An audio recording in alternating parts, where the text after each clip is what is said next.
Nós vamos convidar agora o professor e ele vai explicar um pouquinho do currículo dele para vocês conhecerem o currículo Lattes que ele trouxe também, que quer apresentar. Então, hoje ele está aqui presente com a gente. Atualmente ele estuda linguística, é formado no mestrado em linguística, continua o mestrado em linguística, também é professor na área da educação especial da língua de sinais. Tem uma pós-graduação lá em Curitiba. E é formado na Faculdade de Educação Física, graduado em Educação Física. Então, eu queria convidar o professor Rodrigo para vir aqui, oficialmente.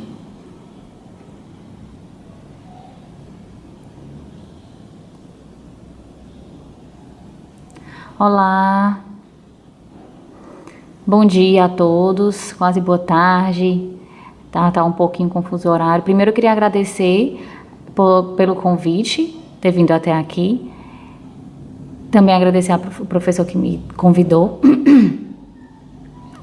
Estou muito feliz de estar aqui. E é importante a gente trocar as nossas experiências, aproveitar esse tempo que estamos aqui para também discutir como solucionar alguns problemas da área na sociedade como um todo. Então, vou começar a minha palestra, tem como tema indicadores de formalidade e informalidade. E eu pensei em apresentar a minha pesquisa de mestrado, algumas características que eu trouxe sobre esses indicadores de formalidade e informalidade na língua de sinais. Então, vou tentar resumir um pouco, porque é uma pesquisa muito extensa, depois a gente pode abrir para discussão.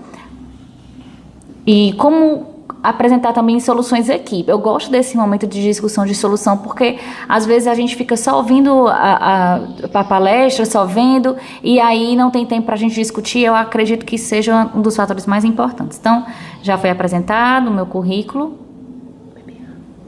e o objetivo da minha palestra.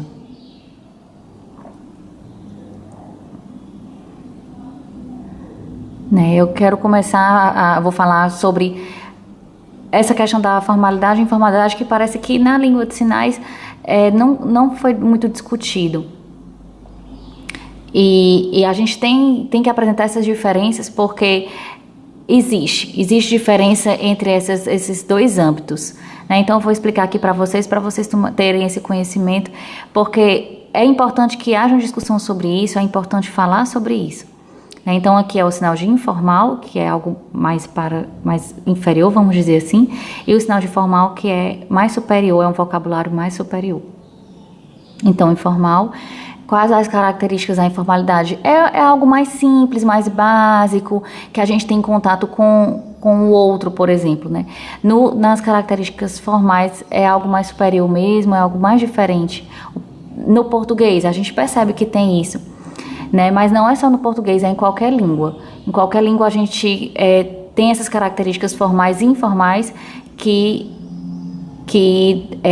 vai depender da situação em que a gente se encontra. Então,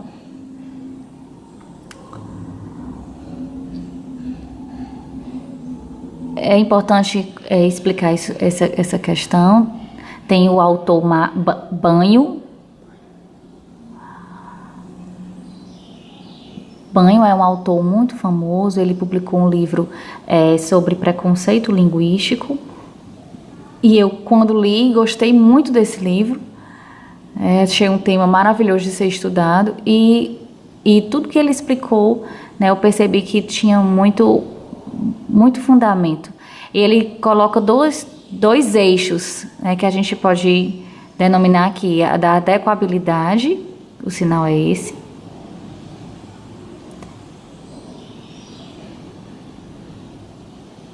e da aceitabilidade. O sinal é esse aqui. Então, daí no gráfico, que a gente tem esse plano aqui, que a gente pode ver que vai do negativo para o positivo, e aí eu resolvi trazer para vocês. Por exemplo,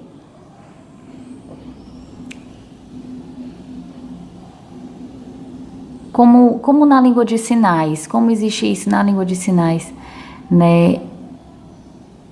como eu aceito aquela determinada sinalização. Por exemplo, se eu estou com uma roupa de praia, por exemplo, e vou sinalizar, né, em algum ambiente, então não é adequado.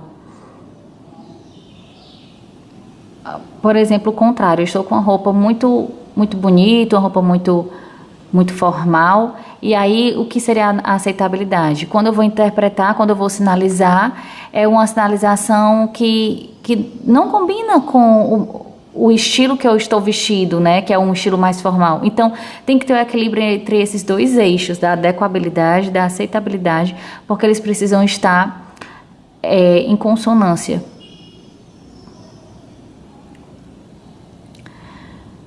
Então, pode passar esse slide. Esse aqui, a gente pode falar um pouco. Então, assim,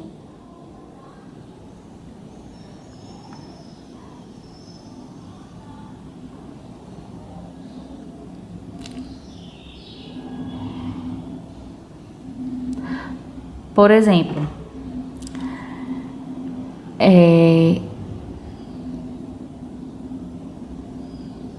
dependendo da sua área de formação, se é especialista, se é arquiteto, agrônomo, se é doutor, mestre, e aí eu me encontro com um agricultor, que às vezes ele não sabe, não tem aquele, não sabe ler, não sabe escrever, é analfabeto, ele não consegue ler direito, e aí eu me encontro com ele e utilizo um vocabulário totalmente diferente daquele que ele está habituado a ouvir. Então a comunicação ela não acontece.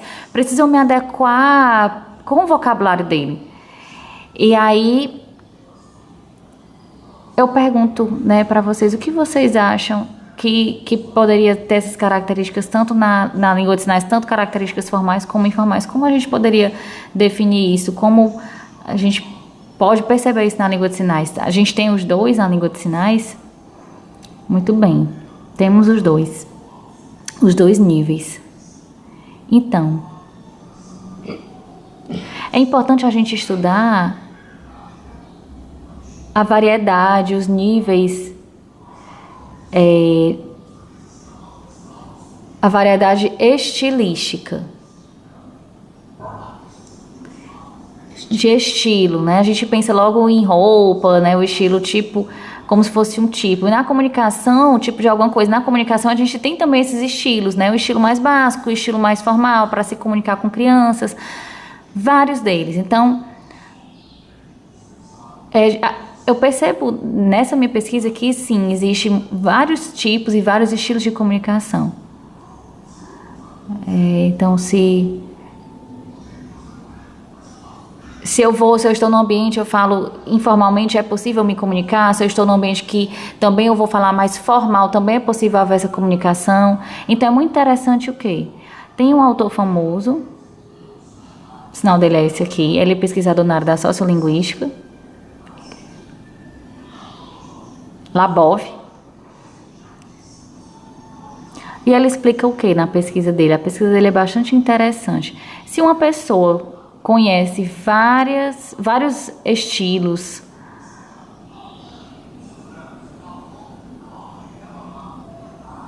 ele com certeza saberá mais estar entre esses dois âmbitos, da formalidade quanto da informalidade. Por isso é importante a gente estudar os gêneros e os tipos textuais, porque quanto mais a gente souber, melhor a gente vai se comunicar, nossa comunicação ficará mais excelente.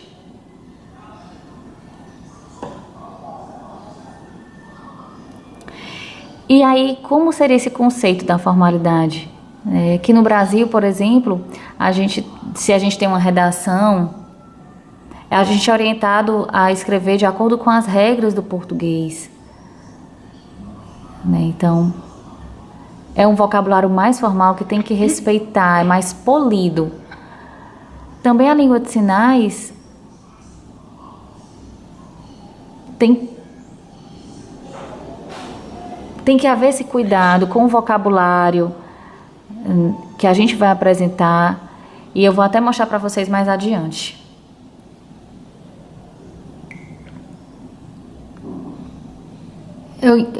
convenciona esse sinal de politicamente correto? E o que seria esse politicamente correto ou politicamente incorreto? Por exemplo, sempre que a gente percebe um sinal, que a gente vê um sinal ou uma palavra, parece que é um pouco pejorativo, né? E na língua de sinais isso pode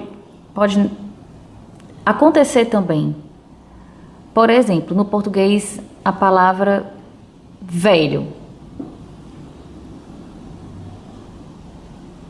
Velho, a gente pode usar esse sinal, então, dependendo de como a gente fala esse sinal, está sendo de uma forma pejorativa, né, ou de opressão, que estivesse com algum preconceito. Então, a gente já tem a palavra idoso, que ela é mais bonita de ser utilizada. A palavra velho parece um pouco pejorativo mesmo. Então, quando a gente troca essas palavras, quando a gente troca esses termos, né, fica um vocabulário mais polido. Então, às vezes as pessoas idosas não gostam de ser chamadas de velhas, né? Então tem o tratamento adequado que seria idoso, uma pessoa idosa. E na língua de sinais? Então, né, na língua de sinais, né, já existe diversas pesquisas políticas, pesquisas de experiências que foram repassadas, e nós encontramos diversas experiências. Vamos ver um pouco. Alguns exemplos. 3 exemplos importantes. Vamos perceber um pouco das expressões. Se um ouvinte ele fala surdo, né, mas dependendo de como ele está se expressando, dependendo de como ele está falando, da postura dele, acaba se tornando algo pejorativo. E o surdo vai perceber isso. Podemos perceber no slide, né? Como que o surdo ele vai reagir a isso, né? Eu, por exemplo, antes eu fui criado num grupo de ouvintes, né? Sempre fui criado com ouvintes. E às vezes eram falado como se tivessem pena de mim, né? Tadinho, é surdo. E depois que eu passei a frequentar a comunidade surda, eu percebi essa mudança. Eu percebi que eu encontrei minha identidade. Agora, de uma forma mais formal, né? Eu sou surdo. Eu coloco, né, a minha identidade e eu aceito, eu assumo, eu falo mais seriamente, eu sou surdo ou eu sou ouvinte. E como que as pessoas vão reagir à forma que eu estou falando? O que você faria, por exemplo? A gente precisa ter cuidado da maneira que a gente fala. Então, assim, né? Se eu sou surdo de uma forma mais alegre, mais enfatizada, né? Então, assim, as formas como a gente fala, isso é muito importante. E a gente precisa ter consciência que na língua de sinais, a forma de comunicação, ela também é importante.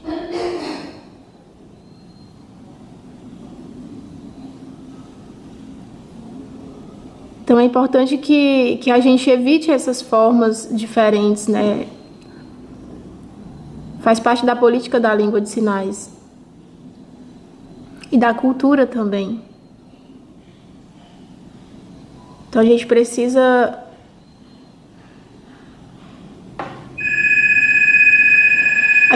entender e a gente precisa perceber essa comunicação para que seja no nível adequado.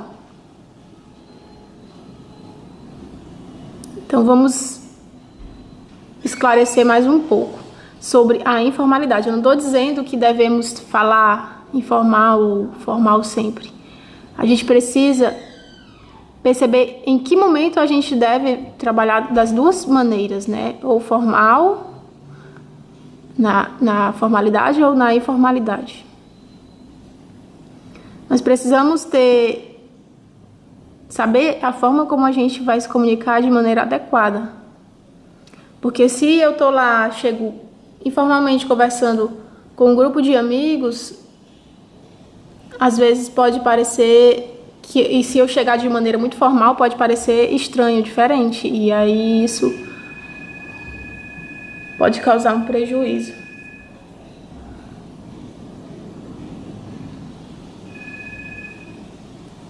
São algumas maneiras de comunicação que a gente não sabe ao certo. Não existe regra, não existe segredo, né? É a maneira que a gente vai se adequando, é a maneira que a gente vai se comunicando. Então, a gente percebe, né, que uma seriedade, por exemplo, na comunicação formal, diferente de uma falta de seriedade ou de uma forma mais relaxada na maneira informal. Então, a gente precisa se interessar em saber como usar essas duas estratégias. Então, assim, a minha pesquisa de mestrado, eu pesquisei mais ou menos cinco maneiras, né? 5 formas relevantes de formalidade e informalidade. Vamos ver aqui um pouco.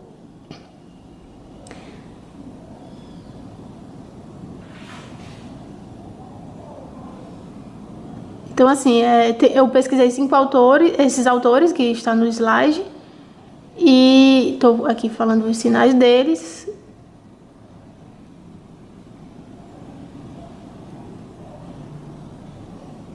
Então, assim, os autores que eu considero mais importantes: Zimmer,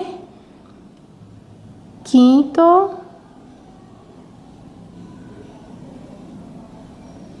Coakley e Bauschauer.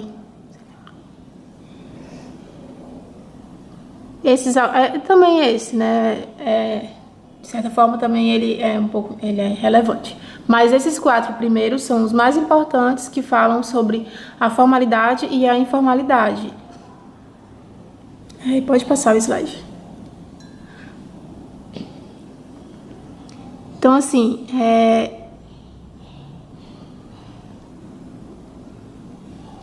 no texto, né,